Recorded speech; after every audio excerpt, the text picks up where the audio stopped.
Well, welcome to the liberal arts in a data age. We have 3 college admissions representatives, some small liberal arts colleges, Cody, Elizabeth, and Kate. And I'm going to let them go ahead and introduce themselves and give a brief overview of their colleges. And then we'll get into our presentation. And then there'll be time for question and answer. At any point, if you have a question, you may type it in the chat or simply unmute, and our guests will be happy to answer your questions. So Elizabeth, we'll start with you. Awesome, thank you so much. So yes, my name is Elizabeth Zimmerman. I'm Assistant Director of Admissions at Carroll College, which is in Helena, Montana. I've worked here at Carroll now for 6 years, and I did also graduate from Carroll College. Great, thank you, Elizabeth. Cody. Yes, my name is Cody. I'm a transfer enrollment coordinator at Westminster, so I actually primarily work with transfer students, but in my past life, I was a first-year admissions counselor. So I can do it all, and so I'm here to talk to you today about first year / liberal arts. But yeah, small institution, you'll see a little more about us in a little bit. Great, thank you, Cody. And now Kate. Hey, I'll stall a little bit. I saw someone else was coming into the room, but maybe, you know, it's always funky when people join a couple minutes in, but yeah, so hello everyone. Special hello, definitely Sarah, Cody, and Elizabeth did this session this morning, and I was in a car and I couldn't do it, so thank you for letting me crash in session 2. I am an associate director at Williams College out here in beautiful Western Massachusetts. I've worked here for 5 years. I did not go to Williams, but my dad and grandfather did. So I, was dragged to like every reunion and grew up in purple t-shirts and purple sweatshirts. And I'm so proud now to work at this wonderful school. It's really an honor to like meet students that are interested in it and then to get to read their applications. And I'm not going to talk too much about Williams today unless people have questions about it later, but definitely prepared to talk about how I think liberal arts is a smart way to go to spend, a couple of years in college. Thanks. Well, welcome everybody. I am Sarah Strasburger. I'm the principal of Aspen High School, and I am just here moderating. So for those of you that just joined us, if you have a question at any time, you can simply unmute and ask one of our admissions representatives, or you may type it in the chat. They're going to present for about 20-30 minutes, give or take, and then there'll be time for Q&A at the end. So this is about the liberal arts in a data age. So I'm going to turn it over to Elizabeth, Cody, and Kate. You guys go ahead and take it away. Awesome, I'll go ahead and share our screen and we'll get started. So thank you all so much for joining us. We're really excited. So I'm going to talk a little bit about my institution and how I think we help students prepare for the liberal arts education and how it can then be useful as you move on to a career, whether it's in the Silicon Valley, if you're looking to expand into computer science, mathematics, if you're looking for some of those technical or science-based majors, and what having that liberal arts background can really do to help. So as I had mentioned, I work at Carroll College, which is located in Helena, Montana, the state capital. We were founded in 1909 by Bishop John Carroll. We are a small private Catholic liberal arts institution. We're diocesan, which means we're connected straight with the Diocese of Helena. Some of the big things for us is we really want to make sure students with this liberal arts education get a chance to experience a little bit of everything. On the side, you can also see just a few quick stats. Excuse me. One is that we have 59% of our students come from out of state. Majority of our students are coming from Washington, Oregon, California, Idaho, Colorado. So we get a great mix of students that come to our institution. And just so you can see, the average incoming GPA of our school is a 3.67. That's not what you need to enter Carroll, but that's just an idea of kind of the level that our students are at. This is where the liberal arts aspect really plays a role into it. So as you can see on the Litt slide, there are a wide variety of majors available at Carroll. We really want to help our students, no matter what major you are pursuing, to get a chance to experience a little bit of everything. So we have at our institution core classes. Means you take a little bit of math, science, philosophy, theology, literature, history. You take a little bit of everything. And why is that so important? Because it helps you expand your knowledge. We want you to get this great education where you are strong in your courses for the degree or the major you're looking at. So maybe you're interested in going out and you want to do computer science. Maybe you love building code. You really want to dig into that. Well, there's so many other aspects you need that then can help you with this liberal arts education. One thing that you can see is that we have a quote on the slide that's from one of our computer science professors saying a liberal arts education creates tech employees with strong skills such as communication, research, writing, problem solving, and critical thinking. And that's something that that liberal arts education really wants to help our students have, is that critical thinking skill. We also really focus on hands-on learning, and that's a huge benefit for you as you move forward. So how can you take what you're learning in the classroom and actually truly apply it in real life? With having this liberal arts education, we're really connecting you to a network of people that are there to mentor you and guide you, whether it's the faculty, alumni that are in the area that you live in, to potential employers. We really focus on our model, non school Litt, which is not for school but for life, and that's what I think the liberal arts education provides for our students, is this education that will be with you for life. So then you can take what you've learned and use it as you move forward. We're really excited for these different opportunities. I love to use an example. We have one young student, he's pursuing his PhD computer science down at University of Florida, but he was a computer science major and did a theater major as well. So this also shows that within a liberal arts education, you get this great expanse and ability to pursue all the things you're interested in, no matter what you think your career is going to be. You can also pursue your passions as well. And I'll go ahead and hand it over to Cody. Awesome. Thank you so much, Elizabeth. Again, my name's Cody, and I'm a representative with Westminster College. And similar to Elizabeth, I'm going to have a little bit about our college, but for us, our goal is to help you all learn more about the liberal arts and the benefits it has in Silicon Valley and tech industries. But for me, it's helpful to tell it through the lens of my college.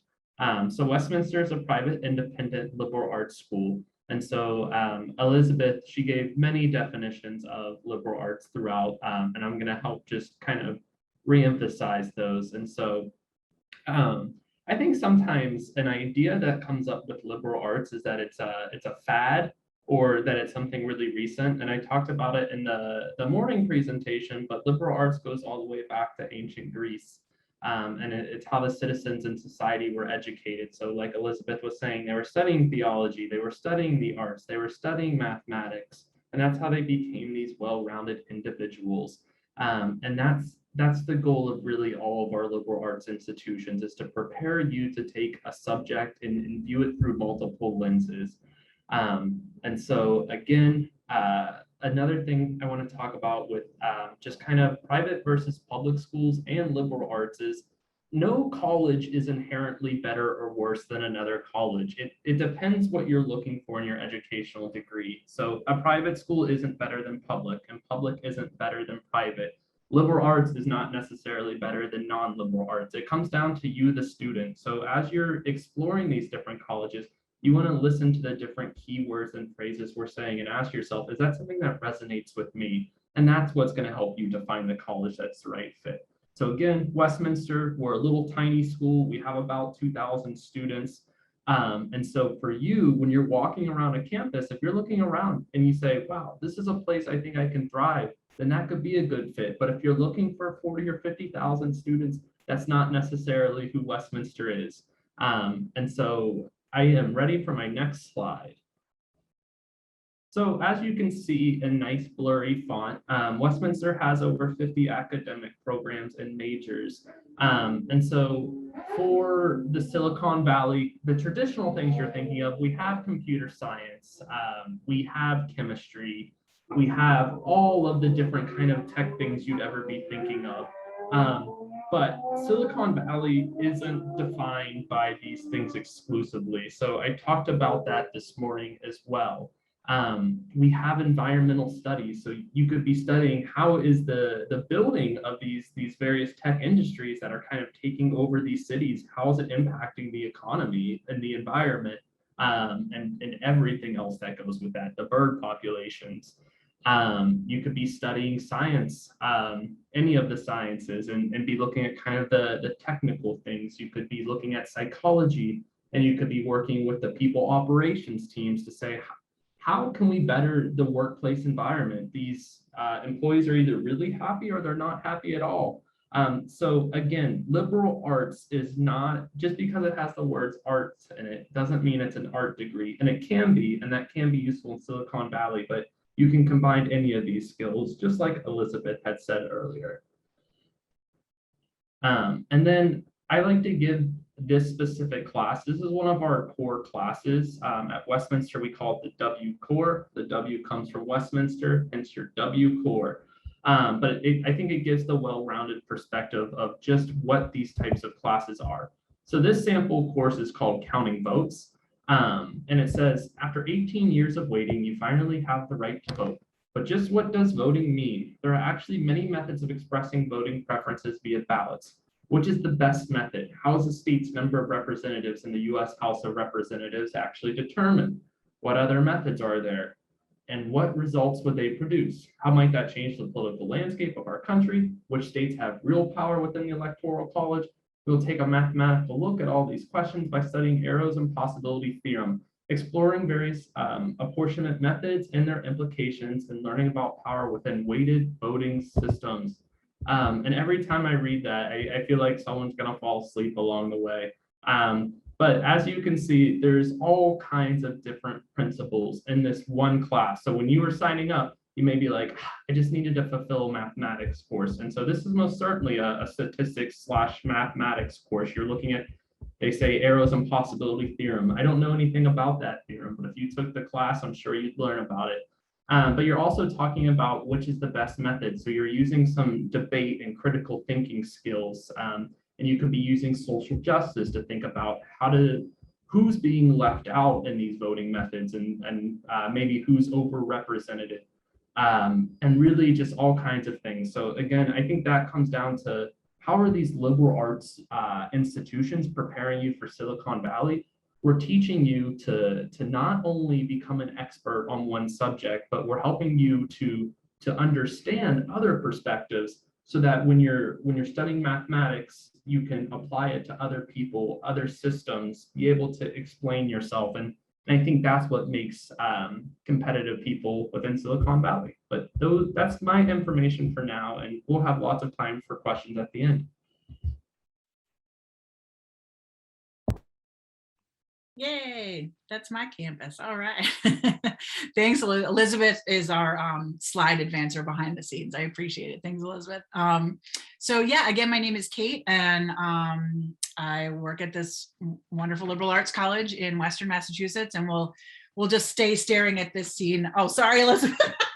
You can, yeah, we'll stay staring at that. I'll do a couple Williams facts, and then we'll go into to sort of more techie details. But yeah, so we are the same size as Cody's college, Westminster, about 2,200 students, and again, tucked away in this really beautiful place where I think people actually from Colorado feel comfortable in Williamstown. That's the name of our town, Williamstown, because it is mountainous, much smaller than your mountains. But we are at the base of the highest mountain in Massachusetts. So it's just like, it's familiar and often feels, really good to folks who want to come to a place where they can enjoy natural outdoor beauty. And we're pretty old. We've been around since 1793. And so, been educating students in the liberal arts for a long time, and are just still really proud of that tradition. And, I would say one thing that I really love about working at Williams is what we do is reward students for being curious. And so, if you're sitting in there in high school right now and like, you're going to your classes and you're doing your homework and you're getting good grades and that, like, that's great. But what a lot of us are looking for when we're out there and reading applications and meeting students is we want students to come to our colleges that are going to be super fired up about all of these cool classes that we offer and about these amazing professors that are at our schools that love to be in small classes, right? So that's literally something I'm looking for when I read applications, is I'm looking for curiosity. I'm looking for people who are going to come and not just go to the library and back to their dorm room and to the classroom, right? They're going to be engaged and be a part of this little family that we call Williams College. And so, you know, I always mention curiosity because it's something we're looking for when we're meeting students, and then we're looking for it again when students hit our campus and are taking all these amazing classes. And so, yeah, we're going to ask Williams students to take lots of different kinds of classes. We're not going to say to you, you have to take a math or you have to take a foreign language, but we are going to say to students, listen, we've got these sort of 3 divisions at Williams. One of them is, you know, arts and sciences, one of them is social sciences, and one of them is STEM stuff. And we just say, by the time you graduate, please take 3 in each of those 3 divisions. And that's the way we say to students, yep, you're at a liberal arts school and we're hoping you can, you know, explore different things. So it's not hefty, you know, it's not like a hefty core curriculum, but it is us, again, encouraging students to pick their heads up and like look around at the different stuff we offer. So to talk about this tech thing, Elizabeth, you can advance if you want to. And I just like to show this because I always am fascinated by famous people and what they majored in. And so, you know, students in the Zoom room, I'd be surprised if you at least hadn't heard of YouTube and Airbnb. Slack is definitely a sort of a newer platform that a lot of different folks out there are using. It's pretty amazing. I just started dabbling in it this year.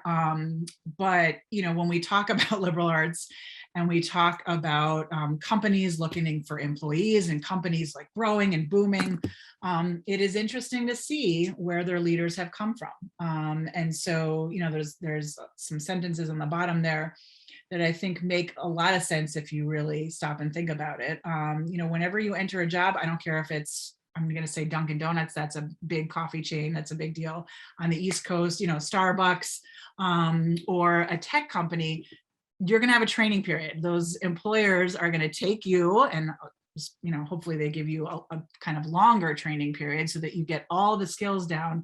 But they're not going to hold your hand through the soft skills. They're not going to offer sessions on, you know, creative thinking and problem solving and like manners. You know, you need to come with those things. And so this is where, again, all of our 3 schools do an amazing job of prepping students for that. And so, yeah, no, that was perfect, Elizabeth. I was gonna do a little read aloud now. And yes, it's 2 slides, but I swear I'm not a slow reader. And I'll try to summon up this man's voice. So these are quotes from Michael Litt. Michael Litt is the CEO of a really big software company called Vidyard. And there are a lot of like, if you Google like STEM and the liberal arts, there's a lot of quotes out there, but I liked his quotes about how he thinks about his company and who he hires. And so I will just, again, I'll pretend I'm Michael Litt and I'll read these 2 slides and then we can take questions. So as the co-founder and CEO of a growing tech startup, I'm not going to argue against teaching students how to write code. I couldn't have started my company without my engineering background, and I rely on skilled developers and engineers to build our product every day. But the funny thing is that I'm still hiring more humanities majors than STEM grads, and I don't see that changing anytime soon. At my company, as at many tech companies, developers only make up 15 to 25% of our workforce. So while tech businesses are booming, many of the jobs waiting to be filled require broader skill sets than just great engineering chops. And in my experience anyway, the truly irreplaceable jobs, not just of the future, but of the present, are the roles that intermingle arts and science. My employees with humanities backgrounds regularly show they're willing to learn new skills and try new things. And he continues, so like talk of science majors and humanity majors or majors at all feels increasingly kind of outdated and arbitrary. Ultimately, I hire people based on their experience, not on what's printed on their diplomas. And I hardly think my company is alone in that. Recruiters and hiring managers use majors and as an imperfect shorthand for candidate skills, especially when filling entry and associate level roles. But that quickly becomes counterproductive.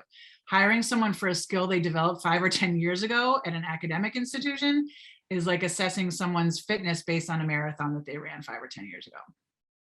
Learning, especially in an era where new roles emerge as quickly as old ones die out, has to be a constant cross-disciplinary process, and it cuts both ways. Yes, humanities folks should upgrade their tech skills, even if that's just through continuing education or some serious YouTubing, right? But at the same time, people like me, an engineering major, need to consciously bring more humanities into our lives. Yes, the jobs of the future will involve coding and tech skills, but the ones that AI won't replace and the ones that I will be hiring for will require creativity, adaptability, and artistry in equal measure. So I just, there's like, I can hear a real human's voice in these quotes. And I can hear someone really bright who just happens to get what the three of us are talking about. That, of course, like, we got to teach people to code, right? We got to teach people to keep up with their Zoom skills, right? All of this stuff plays a role in our daily lives. But we also have to make sure that we're able to draw from different disciplines to make connections, right? The neurons are firing, making connections between different disciplines. That's really, really important. So I thought this hit it home for me, what Michael Litt was talking about here. So we can advance to, I think, what's the last slide, and open it up to questions and comments. And this can be like really anything. I'm sure the three of us would be happy to talk about our schools, but we're also happy to talk about just like, college visits or like, the essay. I think we could probably cover it all. So we'll open it up.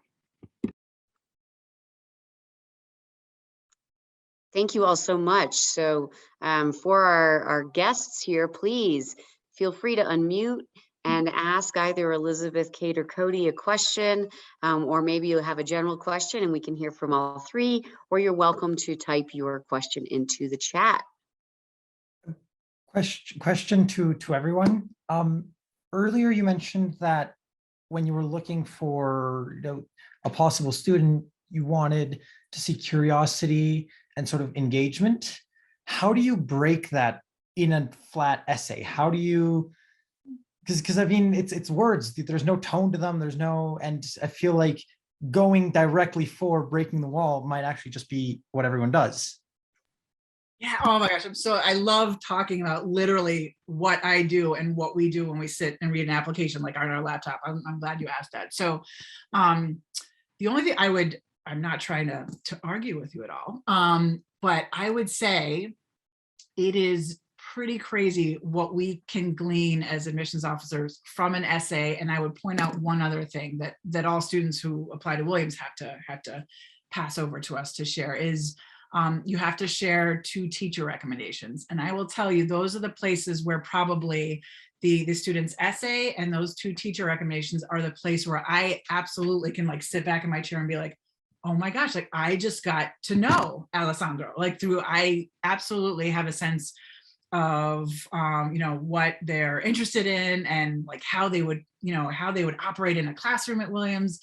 And so by all means, like, we don't do interviews at Williams, but, if I did an interview with a student at, beforehand, I'm sure that would also assist us. But it is pretty crazy what you can do if you spend an amount of time with an entire application. You kind of can get at a sense of curiosity. I've definitely read students who have a perfect GPA, a perfect standardized test score, who are involved in many, many sports and arts activities. And then I read their teacher recs and it's just pretty clear they are this like driven machine. And they're always probably going to do really well, but like the fun, joy, spark, like isn't there. And that's okay. There's a place for that student. We would just prefer if the student was like super curious and excited, and yes, also doing well in school, fine. But if that helps at all, I don't know. That's something we're kind of looking at when we screen through your application on our laptop. I would jump in. So at Carroll, very similar.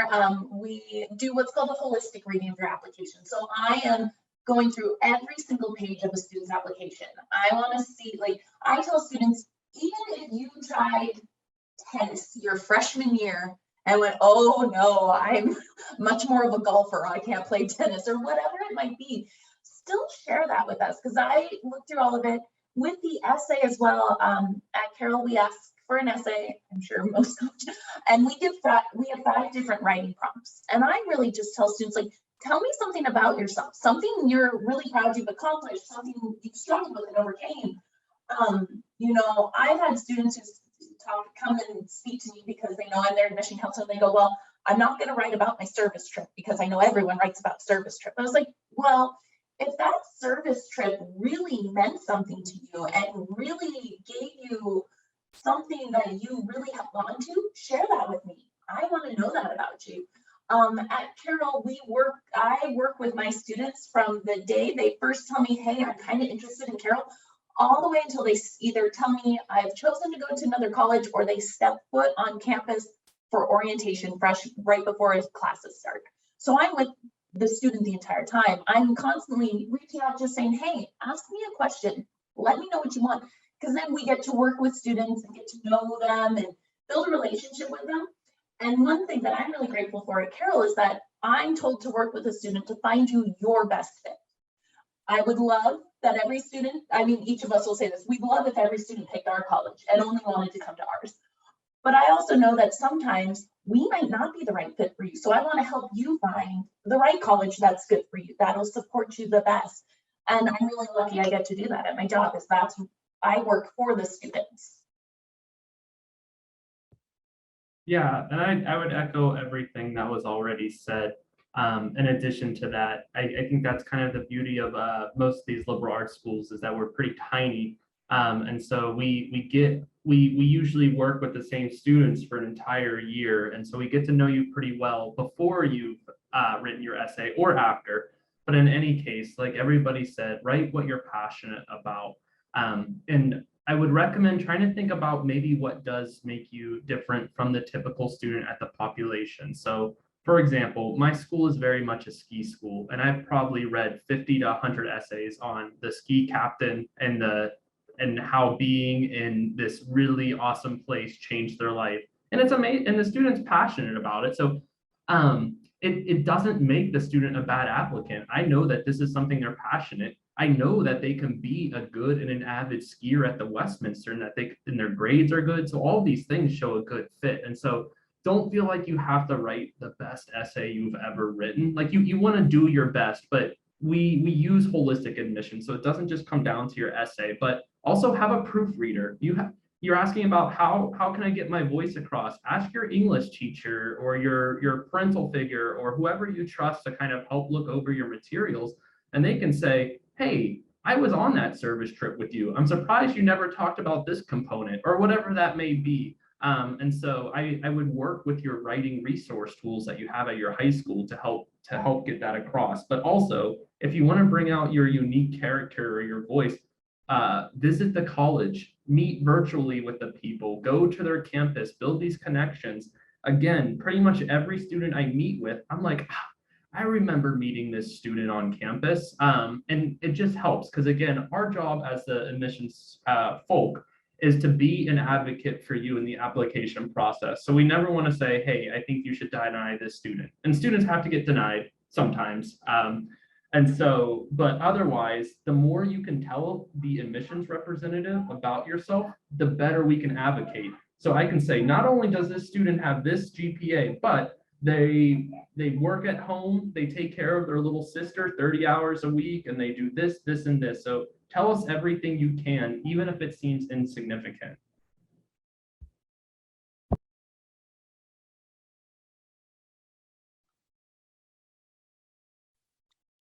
If Yeah, no one go else- for it. You just mentioned GPA.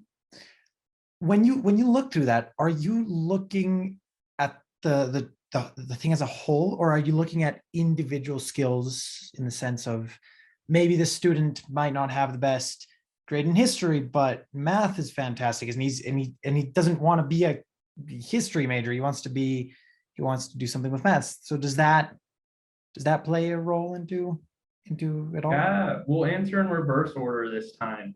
And so absolutely. So again, it sounds like everybody here, and generally speaking, admissions likes to use what's called holistic admissions. And so at Westminster, when I'm looking at your application portfolio, I'm going to look at your high school transcript up to what you gave me. So we require students in their 9th, 10th, and 11th grades. We recognize you're going to be somewhere in your senior year, and so you may not have up-to-date grades. But exactly like you said, I'm going to look at the trends. And so maybe in 9th grade, you had a 4.0. 10th grade, you had a 2.0, and then 11th grade, you had a 4.0 again. Something clearly happened in the 10th grade. And so life happens all the time. It might have been a death in the family. It may have been COVID, switching to virtual learning, and all of these things. So typically speaking, if I have a question about your academics, I'll follow up and I'll ask you to send a supplemental essay. Because again, I want to give the student every chance I can to advocate about what's happening. To argue a little bit with, or not even argue, but to answer your question.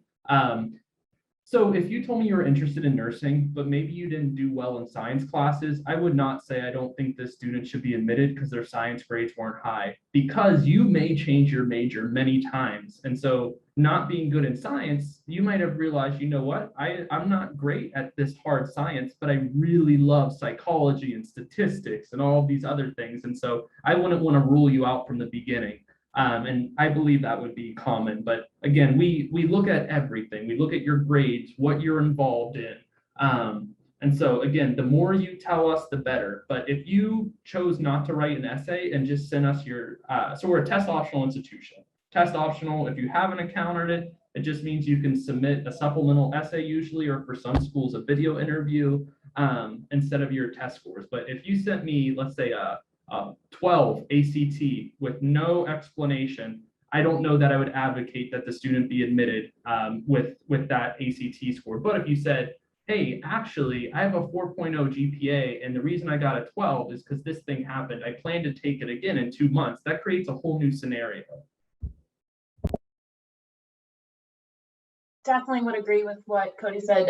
Kind of the answer to your question is yes and yes. We look at the whole overall, but then we do look at the trends, or we see like, oh, he's interested in, I don't know, political science or whatever it is. And oh, look at these grades that he really loves his history classes, or he's looking at computer science and he really loves math. We do pay attention to all of those, but we're also going to say, it helps us get a feel for then how can we also support you as a student. So if you tell me you really want to go on to be, trying to think of something else on the top of my head, you really want to go into engineering, but you struggled in your physics class. Okay, that doesn't necessarily mean you can't be an engineer. That doesn't mean it at all. But hey, we'll need to we work a lot with our faculty, our professors as well, and say, hey, we got this student coming in. He's really passionate about this. He talked about in his additional information that, physics is just a hard concept for me. We'll want to introduce you to the faculty. And that's something I like about smaller institutions, is the faculty really pay attention to you. In our school, they try to learn every student in their class by the end of this first week of classes. And our first week of classes is only 3 days. So the faculty really jump on trying to learn who the new students are at Carroll. And then they pay attention throughout the time. So if you're not in class, if you miss an assignment, if they know you're struggling, they're going to reach out and they're going to ask you like, hey, how's things going? Or hey, where were you yesterday? They want to know who you are. So you get that support when you're at the institution as well. But as I'm reading an application, I'm going to look for little things. Like Cody also said, like maybe we notice that there's a trend in like from 9th to 10th to 11th grade. Or maybe we notice there's a slight downward trend, but you say, well, I picked up 2 part-time jobs, or I was doing this and this. We read all of that and we try to play. And if we have more questions, we'll reach out to you. We'll just say, hey, what happened this semester? Or what was going on? Or can you share more? Are you willing to share more information with us? We always want to get to know the most we can so that we're able to work with you. Yeah, I don't think I have too much to add. I just think that, yeah, we're looking for patterns, we're looking for trends, and we try not to jump to conclusions. That's not fair. And we try to check our biases. We try not to jump to conclusions. So yeah, like Elizabeth and Cody said, if any questions, we're going to contact your guidance counselor, your college counselor, or you directly. That's just that's a part of the process. If if we're confused, sometimes we get confused by a transcript. Believe me, transcripts, formats of transcripts run the gamut in this country, and so do high school profiles. All of your high schools are going to send us a profile. So we're not going to try to guess. If we're confused about anything, we're just going to contact you, which is a good thing. And for us at Williams, the majors that you're thinking about, those don't factor into how we how we look at your transcript. So that's something that's good to ask different colleges though. Some colleges have like separate schools that maybe you're applying to. And so then maybe some of your particular grades in certain disciplines do matter when applying to those schools. So all of these little nitty gritty questions, it's good to fire them at the schools that you're looking at, because we're going to have slightly different answers. So this is, you're wise to ask these questions. I'd like to maybe break down this barrier of, to me, you seem like, I don't know, this deity almost, but would you be willing to sort of share with me if you could talk to your younger self when you were going through this, what, as given your perspective now that you get to see the other side of it, what would you say? I'm happy to go, because I can tell you, like, and this is like, Williams doesn't do interviews, right? And so I've met you now, this isn't an interview, but I can tell you, I just like to give feedback to young people. You come off as a really, a pretty reflective person, maybe a kind of mature and deep thinker. I don't know if that's something you get from your teachers or adults in your life now. But I think you're probably doing what you should be doing and not what I did when I was 17. So I went to a big high school where students did pretty well, and there was a lot of pressure around the college process.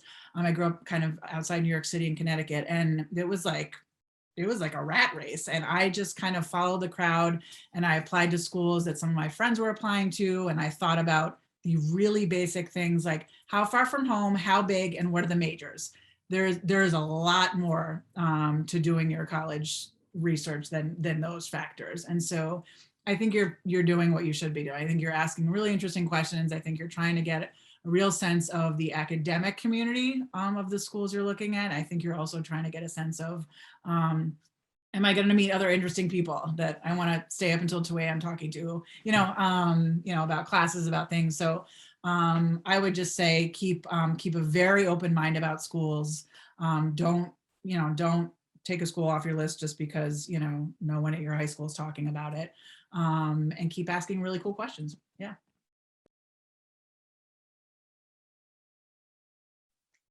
I guess I would say, so one thing is the college search process has changed so much. You have access to so much more information than I ever did. And in some ways that's awesome, because it gives you the chance to look at all these, like when we did college fairs at my high school, it was like 8 colleges that came to it. Like it was, now I went to a small high school, so we didn't have the large centers or anything. But I never even once thought of traveling to go to a college fair. It was whoever stopped by my high school, and I did my own research, and I was a little bit different in my high school because all my friends wanted to stay in the hometown or close by, and I was like, I want to go, I want to see the world, so I went to Montana because that was something new and different. It still provided, I knew I wanted small liberal arts. I had certain things, but I was ready to go to Timbuktu if I needed to, just because I wanted to try something different.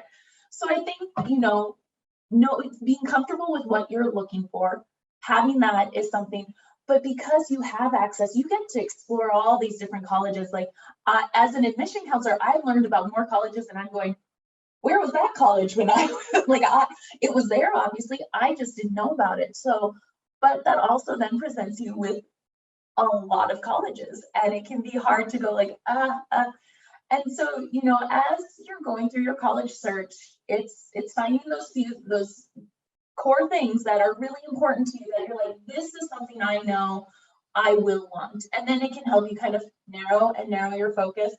But feel free to also go out to that random college where you're like, I've never heard of this one before, and I've just learned something new. Don't also limit yourself by saying, well, it isn't in the parameters I set, even though it's kind of making me go, huh? Oh, that's interesting. So I don't know how great of advice that was, but that's what I would say. Yeah, super similar. I would say visit as many campuses as you can, or do these virtual things. When I was in high school, I was in a rural town, and the college fairs were like an hour and a half away, and I didn't have transportation. And so I ultimately ended up applying to 2 schools, which it worked out for me. But that had to do with a lot of other things. And so I think going to these colleges, going to these fairs, asking these questions will give you the advantage, but also think about the whole package. So if you have a major in mind, does the school fit there? When you went to that campus, did you say, yeah, I think this is a place I'm going to be really happy at? Because if the college experience isn't supposed to just be about your academics, right? We want you to do this next thing, and I'm sure your family figure in the background here wants you to get your degree and get to these next steps. But she also wants to make sure you're growing as an individual, you're growing your social network, you're making friends, you're trying to study abroad trip you never did. So my advice is just look at all of those resources, make a pros and cons list. I don't think I ever physically wrote one out. I had one in my mind. But also don't forget about community colleges and state colleges. I work for a liberal arts college, so obviously I'm supposed to promote that. But I had an idea of what I thought college should cost and what made a good school or a bad school. And now I know I was totally wrong. I did choose a good school, but I think that was more by luck. And so I would just think about what do you really want in your academics and in your personal life, and go for a school that can meet as many of those as possible. You mentioned the balance between the academics and sort of the social. I wanted to talk a little bit more about maybe the sort of the moral compass the school has, the moral compass that a school might have, and what their direction is with students, what kind of person they're trying to create. And I wanted to know what do you guys want, not necessarily out of, but what do you guys want to share to the world with outgoing students? Yeah, every school has their own compass. Some schools, so some that are religious, may have a certain religious affiliation, and they might physically ask a student to sign a contract that says, as a student here, I'm going to represent what this faith believes. Most schools don't have that. But again, the liberal arts, we have kind of our own ways of doing things. But each school should have a good moral compass, right? And that's what we hope of humanity in general, that all of these schools are doing the right thing. The way that I'm going to answer your question is make sure that schools are accredited. So being regionally accredited is a really good thing. I would be wary of kind of the advertisements on TV that say, do you want a degree in 12 weeks? And meanwhile, you're seeing at this college, it's supposed to take 4 years. You would be surprised kind of how much scam there can be and people taking advantage. None of the institutions participating in this fair today are those types of organizations. And so by going to these types of fairs, you're going to be set. But I don't think there's an easy question to your answer. But you can look at any college's mission, vision, and values. And that's how I would ask, are those values things that I align with? Otherwise, though, it's going to be kind of tough because organizational leads come and go, and it's all very complicated, I think. Yeah, I mean, all of us, I think all of our institutions, we're just trying to help guide our students to going on to becoming members of society that will make a difference and make a change. I really love, Carroll College mission, very long statement, but they summarized it. One student summarized it back in the 1930s. And for us, it was, we're hoping to create students that have strong minds, great hearts, true faith, and ready hands. So Carroll College is a Catholic institution, but we do not require our students to be Catholic or attend Mass. It's an option, it's an opportunity, but it's not a requirement. But we do teach in the Catholic faith tradition of looking for truth and knowledge. And we try to find the balance of faith and reason, that not one is greater than the other, but that they work together. And no matter what your personal faith is that will help you grow into who you're going to be. So I think with each college, we're similar, but a little different. We're looking to try and help you move forward. And that's why I like our motto, non schola et sed vitae. It's not for school. It's not just get you through these 4 years and then say, good luck, have fun, bye. It's how can we help you move on to that next step, to know where you're going to go? Even if it's, I know I'm going to go do a year of service. I'm going to go do, why did I just forget that? whatever that, AmeriCorps or Teach for America? Teach for America, or there's the one where you go overseas and why can't I think of it, you guys? Doctors Peace Without Corps. Borders? Peace Corps. Peace Corps. Oh my gosh, that was embarrassing. So whether it's doing that or jumping right into career or going into graduate or doctoral school, whatever that next step is, all of us just want to help guide you and get you keep moving forward into what's going to be your life. So.